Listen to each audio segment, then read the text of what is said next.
Bueno, ahora sí. Buenos días, familia, ¿cómo están? ¿Bien? Bien. Es bonito verlos a todos juntos y también es bonito poder ver a las caritas nuevas, que sabemos que esta es una instancia donde uno invita. Y no siempre vienen las personas que uno invita, ¿no es cierto? Así es que a todos aquellos que vienen por primera vez, decirles que estamos súper contentos de poder verles acá, que esperamos que puedan recibirlos con amor. Es una iglesia amorosa, cariñosa, media hiperventilada a veces algunos con nuestros saludos, pero en realidad somos una iglesia, a mi modo de ver, muy bonita, pequeña pero bonita. Amén.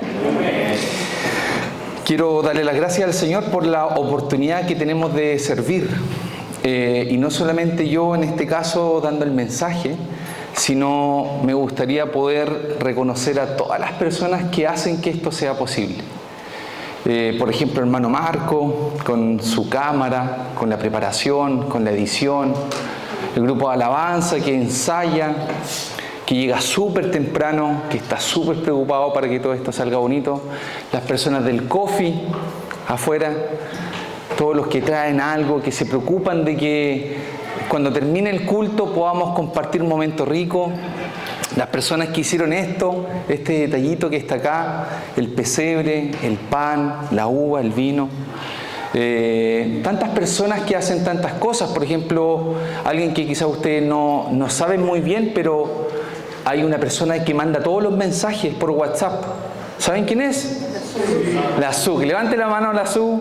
Ella ahí me dice, ¿eres sacado aplausos, Su?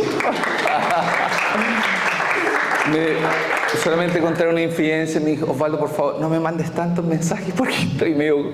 Y es mucho el trabajo y no se ve. Es un trabajo silencioso. Hay mucha gente acá que hace un trabajo silencioso, el estudio bíblico. Hermano Esteban está a cargo del estudio bíblico, los niños, María Angélica, tantos, ¿no es cierto? Todos tratamos de servir. ¿Y por qué quiero decir esto? Porque en la reunión de oración, que no muchos fueron, ¿quién fue la reunión de oración? Que levante la mano. 1, 2, 3. El hermano Alan, no recuerdo si fue en su oración o lo dijo, y dijo algo que me impactó mucho, que yo lo sabía, pero no sé por qué me impactó tanto. En su oración dijo, somos indignos y no éramos tus amigos. Y a mí eso me marcó profundamente, porque es de esta persona la cual vamos a hablar, de esa persona al cual nosotros no éramos sus amigos y aún así hizo tantas cosas por nosotros. Así que bienvenido a la celebración del cumpleaños de Jesús. Estamos hoy día celebrando simbólicamente el cumpleaños de Jesús. No voy a profundizar en lo que voy a decir, pero todos sabemos que realmente Jesús no nace en diciembre, nace en otra fecha. Podría hablar un montón de rato sobre eso, pero no es el motivo central. Pero usted debe saber que diciembre no fue la fecha, fue una fecha estratégica, ¿sí? Pero usted lo ha invitado a alguien a un cumpleaños cuando no era la fecha. ¿Lo han invitado o no? Hermano, diciembre ha sido lleno de cumpleaños para mí. Sábado y domingo en cumpleaños de niñitos. Increíble, con tanta alegría yo voy ahí a estar parado 5, 4 horas mientras ellos lo pasan bien. De repente voy a los cumpleaños, no conozco tanto al niñito o a la niñita. De repente hacen un 2x1, eso está muy de moda. Muy de moda, de verdad. Yo creo que lo voy a hacer 2025, porque no es barato hacer un cumpleaños. Algunas veces uno va a un cumpleaños porque sabe que los papás son buena onda y, ¿no es cierto? Uno se pone contento. Y este cumpleaños del día de hoy, hermano, ¿cómo es este cumpleaños? ¿Desde cuándo lo empezamos a celebrar? Y este cumpleaños lo estamos celebrando desde hoy. Además, el domingo pasado el hermano Alan ya empezó a hablar. ¿Se acuerda de lo que habló el hermano Alan? ¿Sí? Un poco hablaba de Jesús profetizado, cómo lo profetizaban. Empezó el hermano Alan tipo Juan el Bautista a preparar terreno para el mensaje del día de hoy. ¿Sí? Y hoy día estamos contentos de poder celebrar, y yo estoy seguro que la celebración no va a terminar acá. ¿Dónde sigue la celebración de Navidad, hermanos, con nosotros? ¿Dónde más sigue? ¿Dónde? En nuestras casas, ¿no es cierto? La celebración de la Navidad continúa, pero aquí es donde realmente Jesucristo es el Rey y la estrella. Y por alguna razón, hermano, cuando llegamos el 24 en la noche o el 25, se nos olvida un poco. Algunas veces ni oramos en esa noche. Algunas veces ni siquiera leemos un pequeño párrafo de la Biblia en esa noche. Me incluyo, hermano. Pero yo creo que es un momento para poder tomar conciencia de lo que nosotros estamos celebrando. Mi pregunta es, nuevamente, ¿conocemos al cumpleañero? ¿Sabemos realmente quién nació? ¿Sabemos quién es Jesús? ¿Y sabe qué? Jesús le hizo una pregunta parecida a sus discípulos en la Biblia. ¿Se acuerda cuando Jesús le pregunta a los discípulos? ¿Cómo dice Jesús? ¿Y ustedes quién dicen que soy? ¿Y ustedes quién dicen que soy? ¿Me conocen? ¿Qué responde la Biblia? Tengo una música de fondo. ¿Quién dice? ¿Quién dijo? ¿Qué dijeron los discípulos en ese momento? A ver, ¿alguien? Eres Cristo, el Hijo de Dios. Amén. Sale Pedro. ¿Se acuerda Pedro? El que yo algunas veces le decía el imprudente, el un poco troglodita. Pero este Pedro dijo: tú eres el Mesías, el Hijo del Dios viviente. Tú eres el Cristo, el que había de venir. Y Jesús se sorprende y dice: no te lo ha revelado ni carne ni sangre, sino el Espíritu Santo. Amén. Él es Jesús y tenemos que conocerlo. Lamentablemente, y esto es un poco cliché lo que yo voy a decir, porque es cliché, pero la Navidad se ha desvirtuado un poco, ¿o no? Es difícil enfocarnos. Vaya al mall del Trébol hoy día. Yo, en mi oficina, yo trabajo en el retail. Hoy día va a ser un día terrible. El aforo máximo, lleno. Quizás hasta alguno de nosotros va a tener que ir. No estoy satanizando tampoco al mall. Yo trabajo. Si usted compra, me llega mi bonito de... Pero un poco, no digo que no lo hagamos, pero digo, ¿cómo se ha desvirtuado el mensaje? ¿Y quiénes son los responsables de reivindicar al cumpleañero? Nosotros. ¿Sabe lo que significa desvirtuar?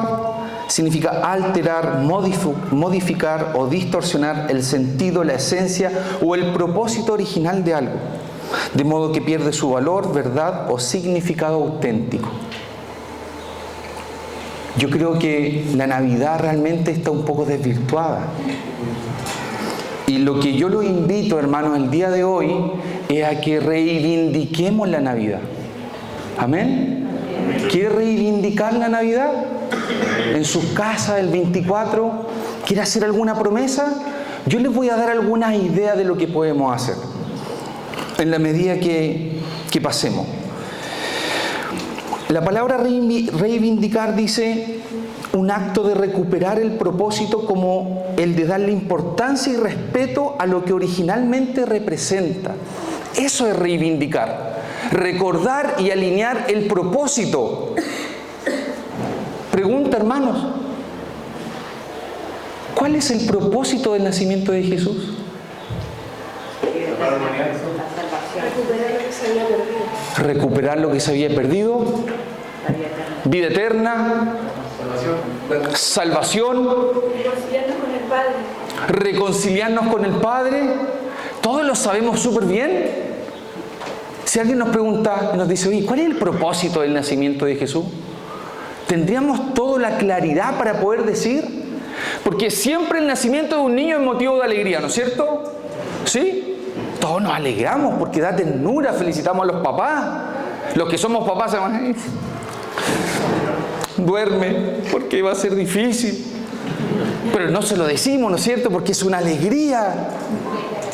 Es una alegría. Pero este no es cualquier niño. Este no es cualquier niño. Y para entender el propósito del nacimiento de Jesús, tenemos que entender que el nacimiento no puede estar separado de la cruz. Están unidos. Si no, sería un niño común y corriente. Pero no era un niño común y corriente. El mensaje de la Navidad debe estar en igual paralelo con el mensaje de la cruz.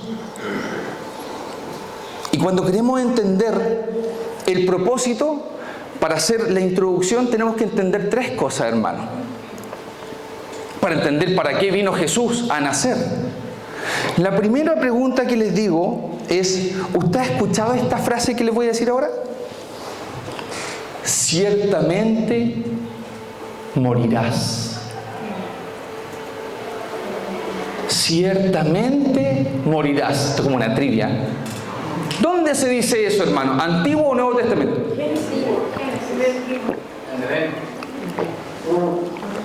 En el Edén. ¿Qué pasaba en el Edén? Dios creó todo, ¿no es cierto? Estaban todos los árboles. ¿Y qué dice? De este árbol que dejo al medio, no puedes comer. Pero solo de este. Y si comes, ¿qué va a pasar? Ciertamente morirás. Sabemos la historia, ¿no es cierto? ¿Quién comió primero? La mujer. Eva comió primero. ¿Y después quién lo siguió? Pobre Adán.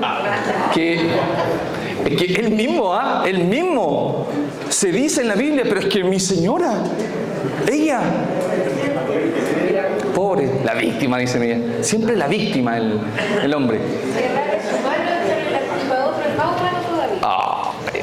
Ya, vamos a salir rápido de este tema, porque sé que es un tema que genera pasión.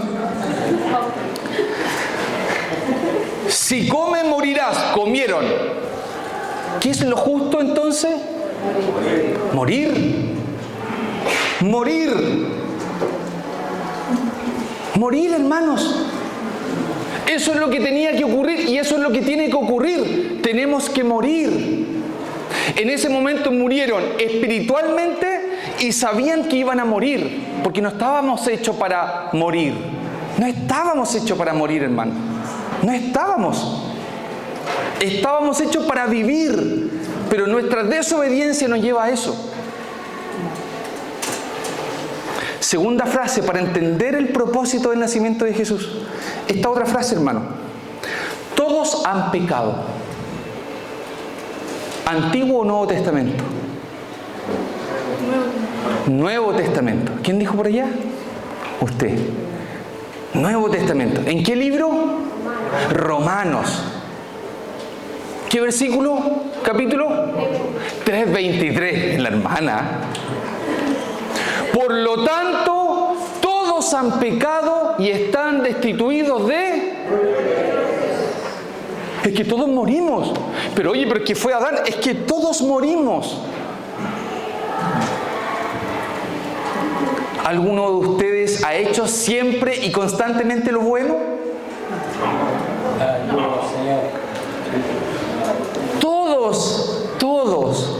Todos hemos pecado. Eso es lo que dice. Entonces, hermanos, estamos en una situación de desgracia. Esa es nuestra situación. La situación de la humanidad es una situación de desgracia. ¿Por qué? Porque nos espera la muerte. Estamos muertos espiritualmente y vamos a morir. Entonces, aquí la pregunta es, ¿qué tiene que ver esto con el propósito del nacimiento de Jesús? ¿Qué tiene que ver? ¿Tendrá algo que ver? Sí. Vida eterna. Amén, hermano. Mire, y es primera vez que viene, ¿no es cierto, hermano? Primera vez que viene. Primera vez que viene. Vida eterna, salvación, porque Jesús viene a salvarnos. ¿Sabe que si yo tuviera que poner un título a cuál es el propósito de Jesús, diría lo siguiente: Jesús nació para morir. Por nosotros. Por nosotros. Entonces, hermanos, esa fue la pequeña introducción. No se asuste, no vengo con tantas hojas, vengo con poquitas hojas, pero eso fue la introducción para que entendamos cuál es el propósito del nacimiento de Jesús. Y quiero solamente recordarle esto: en mi mensaje yo trato de hablar siempre de la Biblia, hermano, y después usted tiene que ir a confirmar lo que el predicador está diciendo, y no solamente conmigo, sino con todos los que predicamos. ¿Sabe por qué? Porque podemos fallar, nos podemos equivocar. Y le quiero dar 2 versículos para decirle lo siguiente: qué bonito que hablemos de la Biblia. Juan 6:63, solo el Espíritu da vida eterna, los esfuerzos humanos no logran nada. Las palabras que yo les he hablado son espíritu y son vida. La palabra de Dios es espíritu. Es espíritu, hermano. Yo creo que no lo logramos entender. Cuando algunas veces las personas pueden decir que esta no es una iglesia espiritual, pero si estamos hablando de la palabra, y la palabra nos dice que la palabra es espíritu, la palabra es la que da vida, no tanto en nuestros comentarios, ni las notas del pie de la palabra, es la palabra la que da vida. Amén. Por eso leemos la Biblia, por eso predicamos la Biblia. 2 Timoteo 3, 16 y 17, toda la Escritura es inspirada por Dios y es útil para enseñarnos lo que es verdad y para hacernos ver lo que está mal en nuestra vida. Nos corrige cuando estamos equivocados y nos enseña a hacer lo correcto. Dios la usa para preparar y capacitar a su pueblo para que haga toda buena obra. ¿Amén? Amén. Entonces, 2 cosas. Vamos a entender, a conocer al cumpleañero, cuál es su propósito, y ya sabemos que la palabra es inspirada por Dios y es espíritu, es lo que nos va a ayudar a entender. Y quiero hacer un pequeño resumen en esta segunda parte del niño profetizado. Me encantan las profecías del Antiguo Testamento. Miqueas 5.2, por favor, busquen Miqueas 5.2, yo estoy leyendo todo en NTV.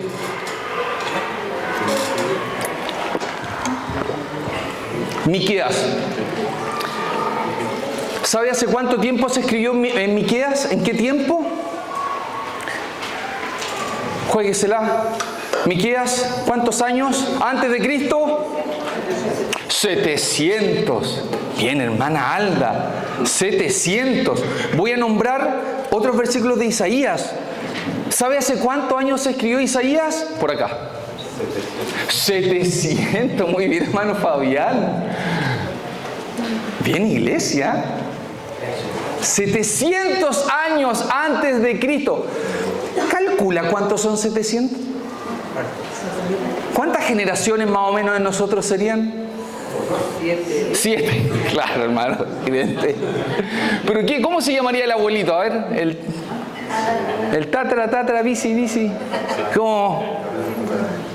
Sería una locura, ¿no? Creo que nadie sabe, a no ser que alguien sepa y me sorprendería. 7 generaciones arriba, ¿qué sería eso? Tatarabuelo. ¿Estás seguro, hermano? Listo, me jodió. Oye, andan rápido los hermanos hoy día. Miqueas 5.2. Pero tú, oh Belén Efrata,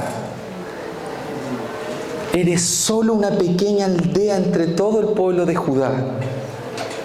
No obstante, en mi nombre saldrá de ti un gobernante para Israel, cuyos orígenes vienen desde la eternidad.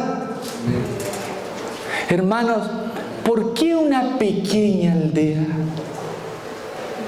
¿Y por qué no una gran aldea? ¿Y por qué lo dice? Oh Belén Efrata, eres solo una pequeña aldea. humildad. La humildad, la señal que nos quiere entregar el Señor. Isaías 9 del 1 al 2. Sin embargo, ese tiempo de oscuridad y de desesperación no durará para siempre. La tierra de Zabulón y de Neftalí será humillada, pero habrá un tiempo en el futuro cuando, escuche bien, Galilea de los gentiles, que se encuentra junto al camino que va del Jordán al mar, será llena de gloria. Amén. El pueblo que camina en oscuridad verá una gran luz. Para aquellos que viven en una tierra densa de oscuridad, brillará una luz. 700 años atrás, profetizando lo que iba a ocurrir en Belén, con la oscuridad, con la luz, lo que iba a brillar. Isaías 7:14. Muy bien, el Señor mismo les dará la señal. Miren, la Virgen concebirá un niño, dará a luz un hijo y lo llamarán Emmanuel. ¿Y qué significa Emmanuel, hermanos? Amén. Emmanuel, y nacerá un niño y lo llamarán Emmanuel. ¿Y qué significa Emmanuel? Dios con nosotros. Hace recordar inmediatamente Mateo 28, la gran comisión que dice que id a ser discípulos y yo voy a estar todos los días con ustedes hasta el fin de los tiempos. Amén. Eso es lo que nos está diciendo Isaías 9, 6, del 6 al 7. Pues nos ha nacido un niño, un hijo se nos ha dado, el gobierno descansará sobre sus hombros y será llamado Consejero, Maravilloso, Dios Poderoso, Padre Eterno, Príncipe de Paz. Su gobierno y la paz nunca tendrán fin. Reinará con imparcialidad y justicia desde el trono de sus antepasados, David, por toda la eternidad. El ferviente compromiso del Señor de los ejércitos celestiales hará que esto suceda. Príncipe de paz. Va a nacer el príncipe de paz, hermano. ¿Ha estado angustiado? ¿Ha estado en tribulación? ¿Ha tenido problemas? ¿Ha tenido angustia? Ha nacido el príncipe de paz. ¿Le hace recordar otro versículo? Filipenses, ¿qué número? 4 del 6 al 7. ¿Qué dice Filipenses 4 del 6 al 7?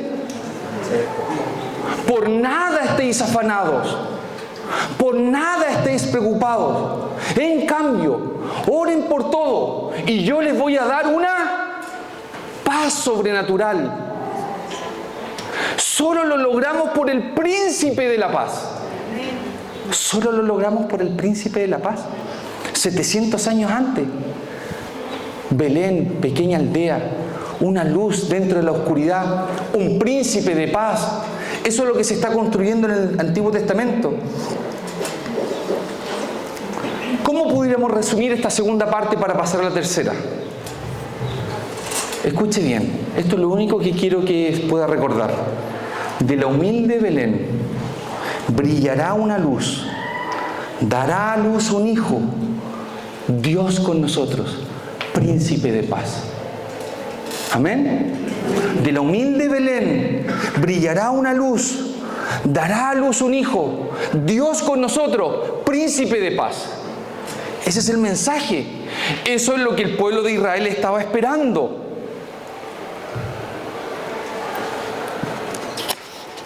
Eso es lo que celebramos, queridos hermanos y hermanas. ¿Qué celebramos? Que nació ese niño. Lo que 700 años atrás se profetizó. Eso es lo que vamos a celebrar. Eso es lo que estamos celebrando el día de hoy. Eso es lo que debiéramos seguir celebrando el 24 en la noche, el 25. Un nacimiento especial. ¿Fue un nacimiento como el nuestro o un nacimiento común y corriente? No. En breve les quiero decir, había un censo. ¿Saben lo que es un censo? Sí, ¿no es cierto? Van a nuestra casita, nos pegan un logo que después el logo no se puede salir como en 2 años. ¿Le ha pasado?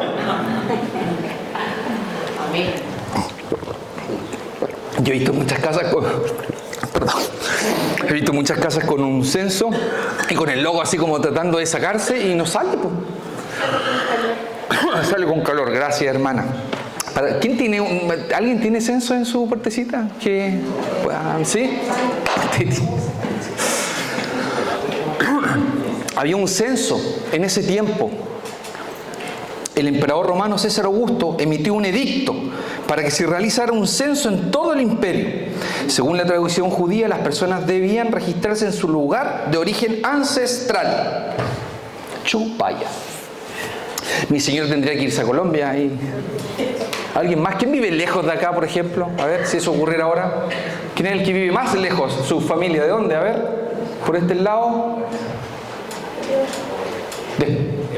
España, Perú, chuta lejos, por allá, Colombia, Caribe, Venezuela, ya está el hermano Rafa. Hermano, tendrían que haber ido muy lejos, ¿no es cierto? Bueno, ¿qué pasó con María? ¿Qué pasó con María? ¿Con quién estaba? ¿Con quién estaba María? ¿Quién era su hombre? José. Y José, dice la Biblia, que era descendiente del rey, del linaje del rey David. ¿Y de dónde era David? De Belén. ¿Quién dijo eso? ¿Ah? Muy bien, hermano Jorge. No era tan fácil. De Belén. Era de Belén. Osvaldo, espérate. Espérame. Oh, Belén Efrata, pequeña aldea, ¿desde ahí? Y desde ahí también era José, de ese mismo linaje era José. Entonces José, como era descendiente de la descendencia de David, tuvo que viajar desde Nazaret hasta Belén. ¿Cuántos kilómetros, hermano, era? Aprox. 100. Mira, hermano Lizardo allá. 400, dijo Fabián. ¿Alguien más? 100 y 400. ¿No? Mire, 145, 150 kilómetros. Yo me metí en papa y empecé a ver cuánto caminaba una persona por día y toda la cuestión. Para darle el dato ahora que ustedes lo van a escuchar en 2 segundos, me demoré 1 hora, hermano. Espero lo valoren. Es que de verdad el análisis decía, una persona normal y común y corriente recorría tanta cantidad por kilómetro, pero como María estaba embarazada, seguramente caminaba un poco más lento. Y el burrito en la quebrada, en serio, a ese nivel. Pero les voy a dar el dato. María, que estaba embarazada de Jesús, acompañó a José en este largo y arduo viaje. A pesar de su estado avanzado de gestación, tuvo que haber estado entre 8 a 10 días caminando entre 15 a 20 kilómetros aproximadamente. Terrenos difíciles y condiciones climáticas cambiantes. ¿Tenemos alguna persona en el día de hoy que más o menos esté en esas características? Sí. La haría pasar acá, hermana, para que vea lo difícil que es caminar, ¿no es cierto? Cuando ya uno tiene una guatita muy grande. Imagínese a María caminando por un terreno rocoso, con varios cambios climáticos, entre 8 a 10 días llegaron, ¿ok? Con sandalias. Con sandalia.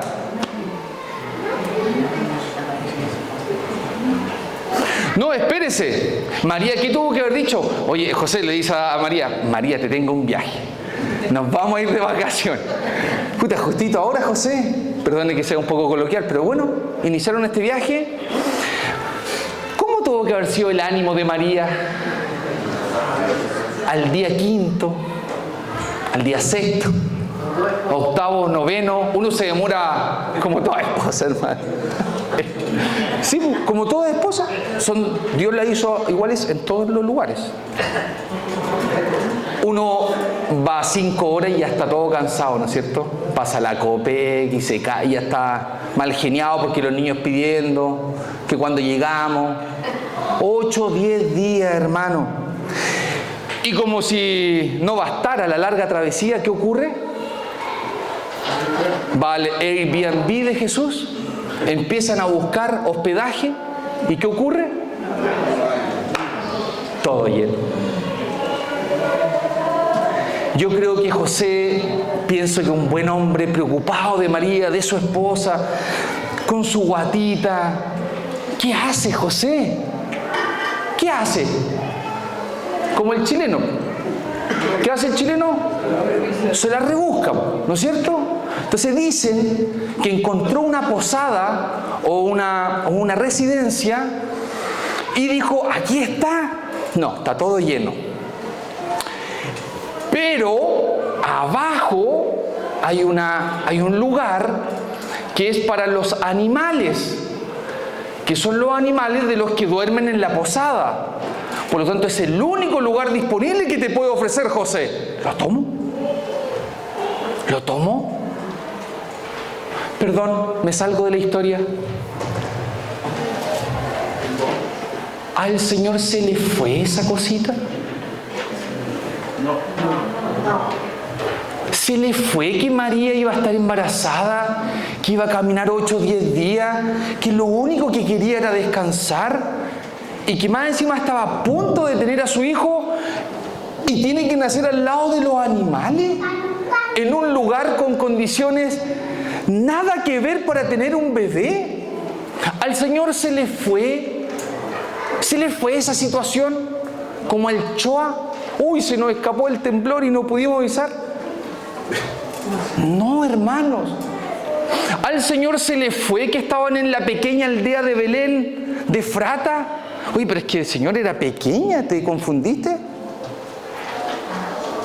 El mensaje del Señor: voy a escoger una aldea pequeña, Belén. Voy a escoger un lugar humilde, difícil.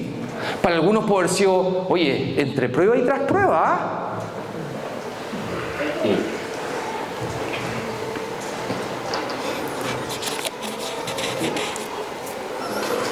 ¿Sabe qué, hermano? Este acto del Señor demuestra solamente el mensaje de humildad que Él quería entregar. ¿Se acuerda cómo profetizaban el que iba a nacer? Un príncipe. Era un príncipe, el Mesías, el que había de venir, en una pequeña aldea, en un lugar difícil. Eso no es todo, hermano. La historia no termina acá. Es señal tras señal y las tenemos que comprender. Los ángeles, ¿a quién se le aparece? Que ya creo que la hermana Loreto lo anunció, lo dijo, ¿se acuerdan? Viene un ángel, nace, y a los primeros que le avisa, ¿a quiénes son? A los pastores. No vamos a decir que son hiper pobres los pastores en esa época, pero no eran tan bien vistos los pastores. No eran tan bien vistos. A ellos va. Oye, pero ¿por qué no fue a un rey? ¿O a los sacerdotes? ¿Por qué no fue a ellos?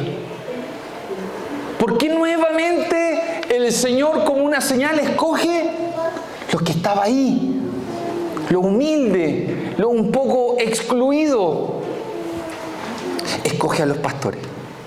Y les dice: el Salvador, sí, el Mesías, el Señor hoy ha nacido en Belén, la ciudad de David. ¿Y sabe qué? La imagen de los pastores. Cuando dice eso, ¿qué pasa después? Se llena de ángeles. Imagínense cómo Dios elige anunciar y a quién se lo elige. Hay 3 significados para el tema de los pastores. 3 significados. El primero es la humildad. Los pastores eran personas comunes, muchas veces consideradas de bajo estatus social. Ellos fueron los primeros en recibir la noticia. Esto muestra que el mensaje del nacimiento de Jesús era para todos, especialmente para los humildes y marginados. Accesibilidad. ¿Sabe qué hicieron los pastores después de eso? ¿Sabe qué hicieron los pastores? Inmediatamente fueron a verlos. ¿Y usted cree que les costó llegar al pesebre y que les pusieron problemas o trabas para entrar a ver al Mesías? No, ninguna. Gloria a Dios. Ningún, hermano. Llegaron los pastores, los excluidos, les anunciaron el mensaje. Van a ver, oye, y si los vamos a ver, entre ellos dicen eso, y si los vamos a ver, vamos a verlos. Po. Llegaron al lugar saludando al príncipe de paz y tuvieron acceso inmediato. Amén. El Señor es accesible. Amén. El Señor es humilde. Y tercera simbología. ¿Quién dice esto, hermanos? Por favor, escuche bien. Yo soy el buen pastor. El buen pastor da su vida en sacrificio por las ovejas. ¿Quién lo dice, hermano? Jesús. Juan 10:11. Si no me cree, vaya a verlo. Yo soy el buen pastor. No había una... ¿Cómo se representa este príncipe de paz? Soy un buen pastor. Así se representa. Después, ¿qué pasa? Que a los niños les gusta mucho también este tema. Estaban los 3 reyes magos, que ahora las traducciones les dicen de otra forma. Los 3 sabios del oriente. Muy bien, hermana Alda, ¿eh?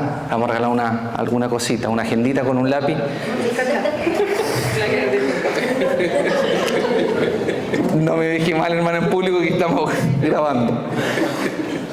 Hermano Marco, después edita esa parte, hermano. Los sabios. ¿Quiénes eran estos sabios, hermano? Que les decimos los 3 reyes magos, yo sé. Los sabios, ¿quiénes eran? ¿Qué ocurrió? ¿Qué estaba pasando en otro lugar? Los sabios eran probablemente astrólogos o sabios del oriente, posiblemente de Babilonia o Persia. Ellos estudiaban los astros y también estaban familiarizados con las profecías judías, debido a la diáspora judía en esas regiones. Los magos querían adorar al niño como el rey prometido y llevaron regalos simbólicos. ¿Qué llevaron? Oro, incienso y mirra.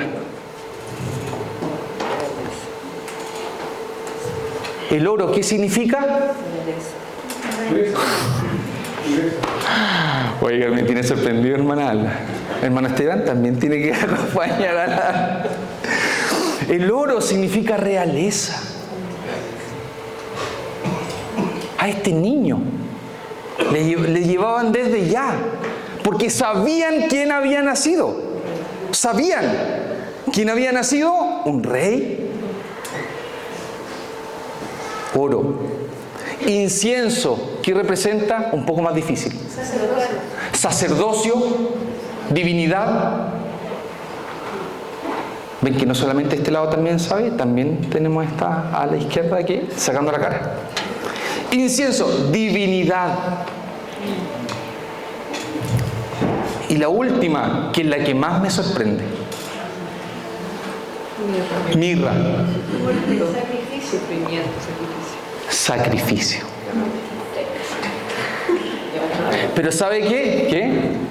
2-1. Ah, súper competitivo. Hermano, en Navidad. Tan competitivo, hermano. Mirra. Escuchen bien con la mirra. Porque, ojo, que la mirra también se ocupaba como ungüentos para los reyes. Pero también otra cosa que anticipaba su sufrimiento y muerte. La mirra era comúnmente utilizada en la preparación de cuerpos para el entierro. Al ofrecer este regalo, los sabios reconocían de manera profética que Jesús vendría al mundo no solo como Rey y Dios, sino también como el siervo sufriente que moriría por los pecados de la humanidad, a salvarnos, hermano. Amén. Mirra. ¿Me cree lo que le acabo de decir? Amén. Gracias. Pero como no siempre me tiene que creer, porque yo le dije que no me crea todo, miren Juan 19:39, que habla de la mirra. Juan 19:39 dice así, hermanos.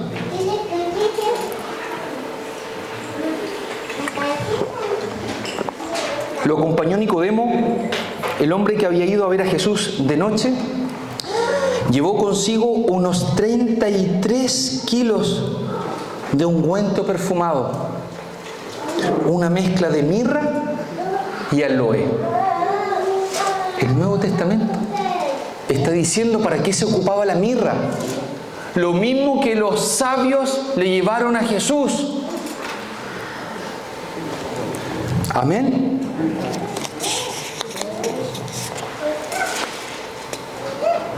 Va quedando poco, hermano.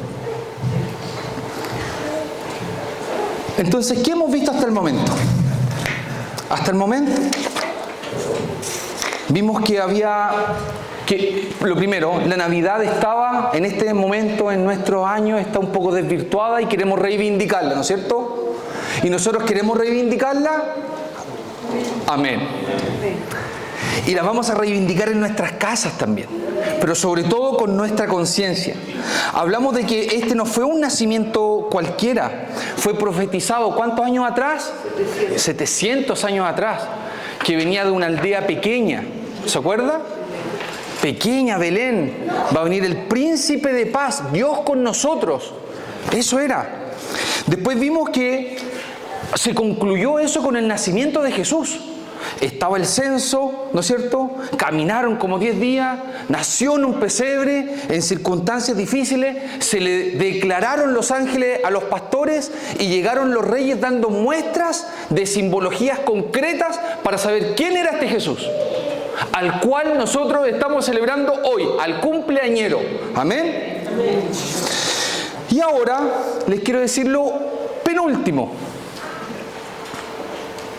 ¿Cuál era el propósito de este niño? Ya sabemos un poco que fue profetizado. Ya sabemos cómo nació. Ya sabemos que vinieron los reyes. Algo se nos dice en el Antiguo Testamento de lo que iba a ocurrir. Pero ¿qué dice el Nuevo Testamento también con respecto a este niño? Mateo 1:21, hermanos. Mateo 1:21 dice: y tendrán un hijo y lo llamará Jesús, porque Él salvará a su pueblo de sus pecados. Palabra clave, salvación. Mire, vuelvo a leer. Y tendrás un hijo y lo llamarás Jesús, porque Él salvará a su pueblo de sus pecados.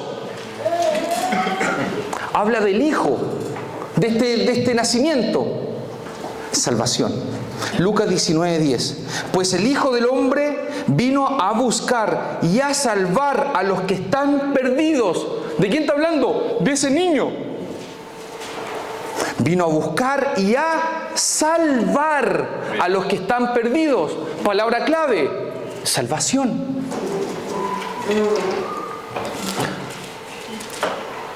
Juan 3:16. ¿Le gusta ese versículo? Juan 3, desde el 16 al 19. Hermano, que el Espíritu Santo que habita en cada uno de nosotros, por favor, nos pueda dar convicción, nos pueda refrescar, que puedan correr ríos de agua viva, hermanos, cuando leamos Juan 3, 16 al 19.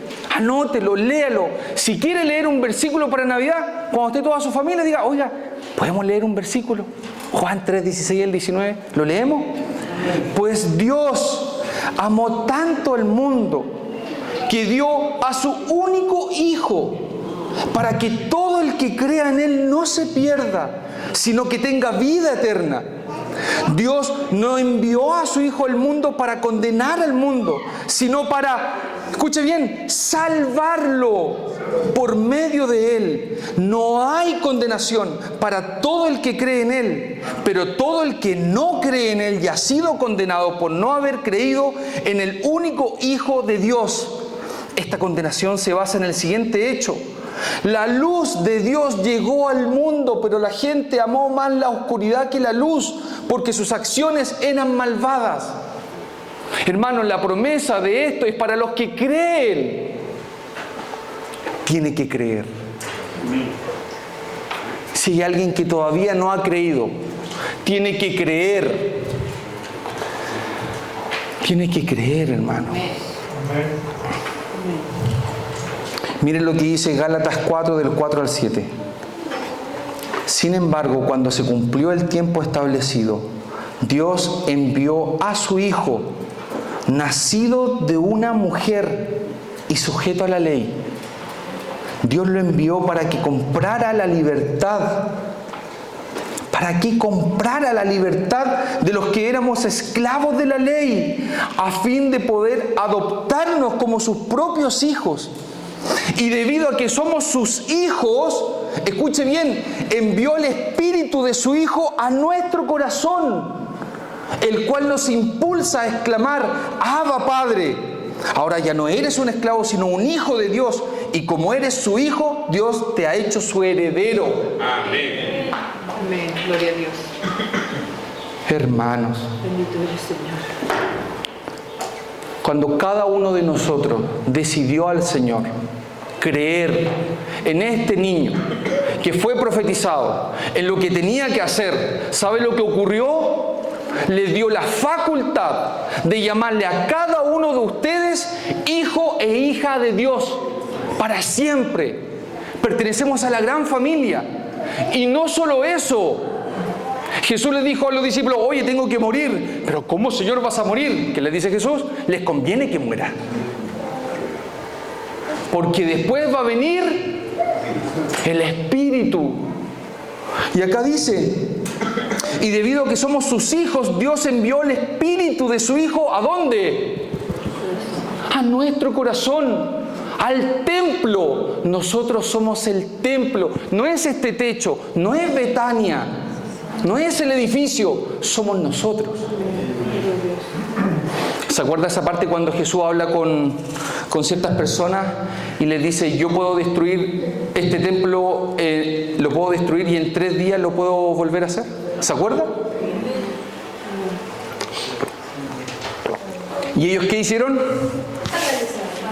Rasgaron vestidura, hereje, blasfemo. ¿Cómo puedes decir eso? ¿Cuántos años se demoraron en hacer ese lugar? Como más de 40. Y viene este pelagato a decirnos que lo va a destruir. ¿Con qué máquina? No, y no solamente eso, y lo voy a armar en 3 días. ¿De qué estaba hablando? De que Él iba a morir e iba a resucitar ¿en cuántos días? Y después eso nos daba acceso. ¿Se acuerda del manto del lugar santísimo que se rasga de arriba abajo? Se rasga, que antes solamente tenía acceso una sola persona y ahora todos tenemos acceso a Él. Todos, hermanos, todos. Gloria a Dios. Eso es el nacimiento de Jesús, el príncipe de paz, humilde y accesible. Y eso nos permite ser hijos de Dios y vamos a recibir el Espíritu en nosotros. Entonces, imagínense, cuando uno predica, lo hablamos al inicio, cuando uno predica la palabra de Dios. La misma Biblia decía, inspirada, el Espíritu estoy dando. Primero. Segundo, hablando del Espíritu, cuando nosotros creemos, ¿dónde está el Espíritu, hermano? En nosotros. Consulta, querida iglesia. ¿El Espíritu Santo está el día de hoy acá? Amén. ¿Dónde habita? En nosotros. Por favor, entiéndanlo. Lo debe entender. Con amor. Y lo último. ¿Se acuerda que yo le mencioné si quería leer un pequeño mensaje en la cena de Navidad o el 25? ¿Cuál era? Juan 3:16, ¿no es cierto? Ya. Con esto cierro y termino. Puede leer otro versículo que es increíble. Isaías 53. ¿Me permite leerlo? Y al terminar de leerlo, cerramos este mensaje siguiendo alabando al Señor, glorificándolo en todo. Porque, espéreme, escúcheme, es un príncipe de paz, hermanos. Es accesible. Todos pueden llegar. Es un Dios humilde. Amén. Isaías 53. ¿Hace cuántos años se escribió esto? 700 años. ¿Sabe qué? Hay unos videos que yo veo que a los judíos no les gusta leer mucho este versículo. Entonces van los cristianos evangélicos a Israel a decirle, oye, mira, ¿quieres leer Isaías 53? Y se complican entero. ¿Sabe por qué se complican entero?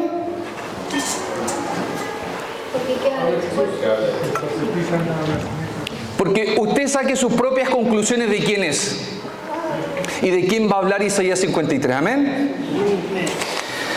Leo, Isaías 53:1. ¿Quién ha creído nuestro mensaje? ¿A quién ha revelado el Señor su brazo poderoso? Mi siervo creció en la presencia del Señor como un tierno brote verde, como raíz en tierra seca. No había nada hermoso ni majestuoso en su aspecto, nada que nos atrajera hacia Él. Fue despreciado y rechazado, hombre de dolores, conocedor del dolor más profundo.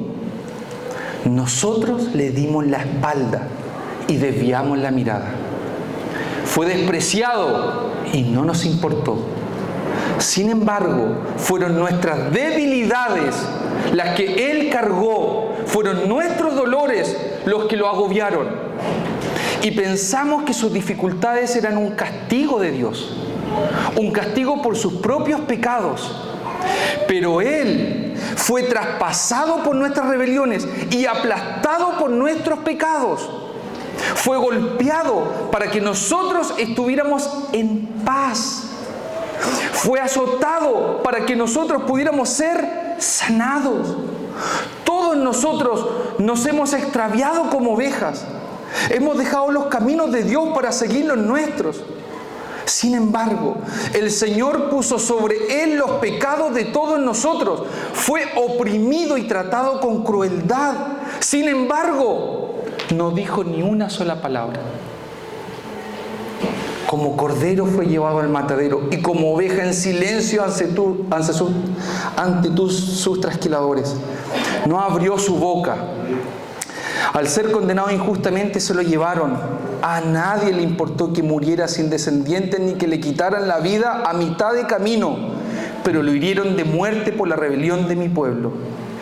Él no había hecho nada malo y jamás había engañado a nadie, pero fue enterrado como un criminal. Fue puesto en la tumba de un hombre rico. Escuche bien, familia. Formaba parte del buen plan del Señor, aplastarlo y causarle dolor. Sin embargo, cuando su vida sea entregada en ofrenda por el pecado, tendrá muchos descendientes, disfrutará de una larga vida y en sus manos el buen plan del Señor prosperará. Cuando vea todo lo que se logró mediante su angustia, quedará satisfecho. Y a causa de lo que sufrió, mi siervo justo hará posible que muchos sean contados entre los justos, porque Él cargará con todos los pecados de ellos. Yo le rendiré los honores de un soldado victorioso, porque se expuso a la muerte, fue contado entre los rebeldes, cargó con los pecados de muchos e intercedió por los transgresores. Amén. Amén. Padre amado, Señor, Dios Todopoderoso, rico en misericordia. Amén. Tú, Señor, que nos escogiste desde antes de la fundación del mundo. Tú que escogiste el vientre de nuestra madre, Señor, para poder estar aquí un día de hoy. Tú, Señor, quien tocaste nuestras vidas, Señor, por medio de tu Espíritu Santo, para hacernos dar cuenta, Señor, de lo perdido que estábamos, de la situación de desgracia en la cual nos encontrábamos, Señor, cuando todavía no éramos amigos tuyos. Tú enviaste a tu Hijo Jesucristo, Señor, a dar la vida por nosotros. Cuando tú sabíamos, Señor, que te íbamos a transgredir. Cuando sabías, Señor, que te íbamos a pecar constantemente. Incluso ahora, Señor, no somos dignos todavía. Nos tenemos que arrepentir cada día, Señor, de las cosas que no hacemos bien.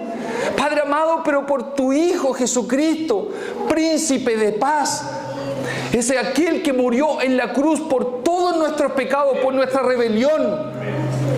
Señor, es que nosotros en este momento podemos mirarte, podemos alabarte, podemos adorarte, Señor.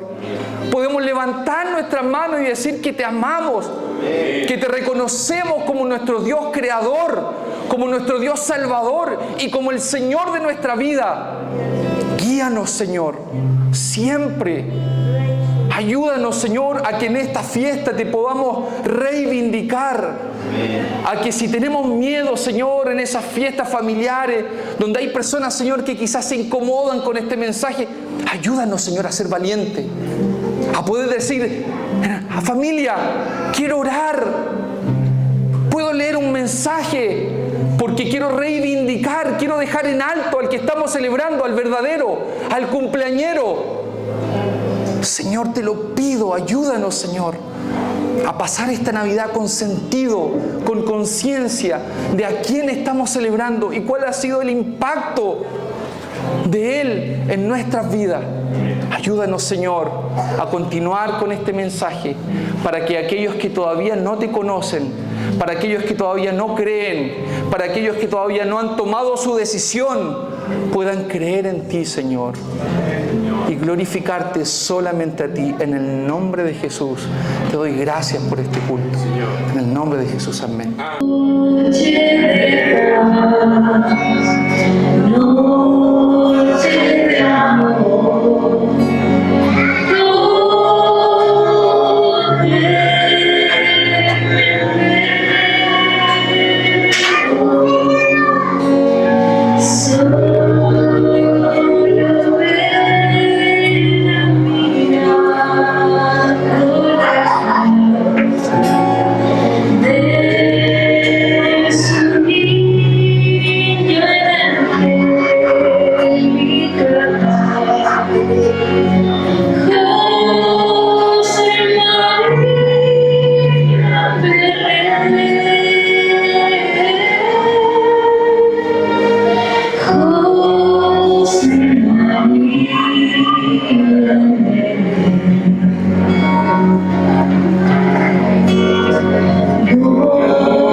Gracias y glorias, Jesús.